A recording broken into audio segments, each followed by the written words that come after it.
Let's talk about something that many people haven't opened their eyes to yet, a new, modern, and beneficial way to educate children. I'm talking about year round schooling.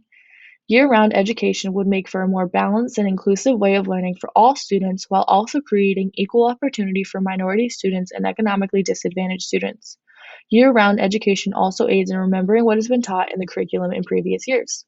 When people hear year round schooling, they automatically think of 12 months of solid school with little breaks, but that's far from the truth. So let's look at the basics of year round schooling and the benefits of it. This is just one example of the structures available for year round schools. As you can see, there's no more than 45-day blocks of learning, and breaks are no longer than 30 days. Now let's look at the benefits of year round school for students. Because of the structure of year-round school schedule, modified balanced calendars can effectively maintain student interest in learning.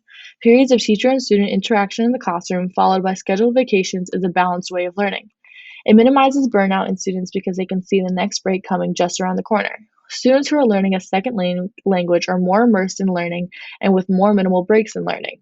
Year-round schools have reported better attendance and less disciplinary referrals, which they attribute to the scheduled vacation intervals and the opportunity to dampen negative feelings towards the school on the part of some students. There are many benefits for teachers as well. Teachers are no longer rushed to try to get through the mandated curriculums and to grade or evaluate homework turned in by students, all while reteaching curriculum from the previous year. It makes teaching a full-time profession, which makes teachers more interested to stick around and bring consistency to the school and the classroom. Now let's look at the benefits for parents. Parents can find short-term childcare instead of expensive, difficult, long-term childcare because childcare for 3 months can be really expensive. Parents' work schedules are typically year-round, which makes the 3 month summer break really difficult to work around. Parents can't take off 3 months at a time, especially financially disadvantaged families. One of the biggest hurdles in the traditional school calendar is summer learning loss. The National Summer Learning Association cites decades of research that shows that it can take anywhere from 8 to 13 weeks at the beginning of every school year for teachers to get their students back up to speed and ready to learn the new grades material. According to Jessica Washington of Politics 365, the national dropout rate is 5%, while the dropout rate for year-round school students is just 2%. A lot of students are negatively affected by summer learning loss, especially minority students and economically disadvantaged students. Studies have found that disadvantaged students lose about 27% more of their learning gains in the summer months than their peers. Researcher Daniel O'Brien concluded that minority students progress their learning proficiency the fastest during the school year when compared to white and economically advantaged students. Furthermore, Anna Havish of Education Trust said that year-round schooling schedules help minority students stay on task and give them an opportunity for more meaningful instruction, which they don't always get at home. Each year, students from disadvantaged homes slip further and further behind their peers, which makes it harder to catch up and eventually leads to dropping out. We navigate from issues of summer learning loss to the new kind of break in year-round schools, intersession periods. Intersession is a fertile period for enrichment and creativity. Intersession classes provide fast remediation. Say an elementary student is struggling with reading, intersession becomes a welcomed opportunity to take immediate corrective action. If the action is successful, struggling students have the opportunity to resume classwork at a level comparable to that of their classmates. They also provide advanced enrichment.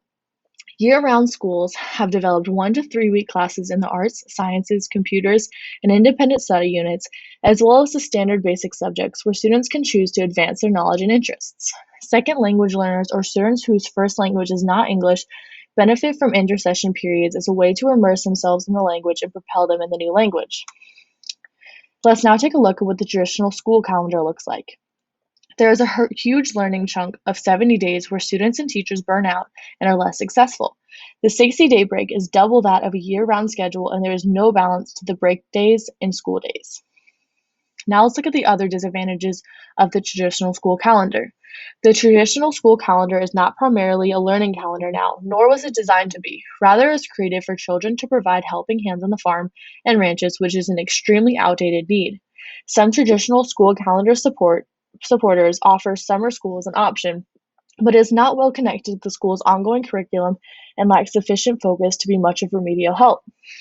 Minority students and economically disadvantaged students are excluded from summer camp enrichment programs and private education during the long summer months because of financial limitations of the parents.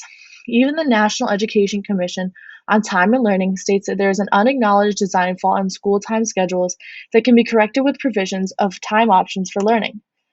The traditional school calendar supporters say that the cost of year-round schooling is too much. This includes paying teachers and staff, keeping the school lights on and air conditioning on, and having the buses run year-round.